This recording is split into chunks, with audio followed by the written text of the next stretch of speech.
Ներդրումային նախագծերից մեկն էր AIG1-ը, որը պետք է Սաուդյան Արաբիայի այսպես ընկերություններից մեկի հետ իրականացվեր, պետություն, մասնավոր համագործակցության, այս մասով ինչ ունենք։ Լավագույն դեպքում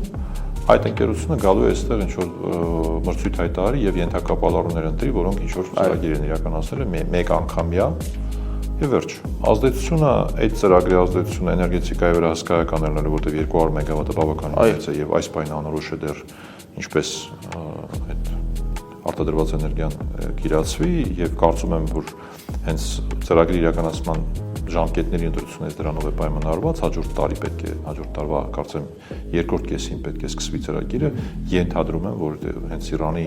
գծի շինարարության հետ կապված, երբ որ արդեն մենք, այսպես ասած, կարող ենք վստահ լինել, որ այդ էներգիան օգտագործվելու է եւ լրացուցիչ խնդիրներ չի ստեղծելու երկրի համար։ Բայց մնացած իմաստներով ազդեցությունը, ինչպես ասեցի, ոլորտի ընկերությունների վրա գրեթե չեզոք է,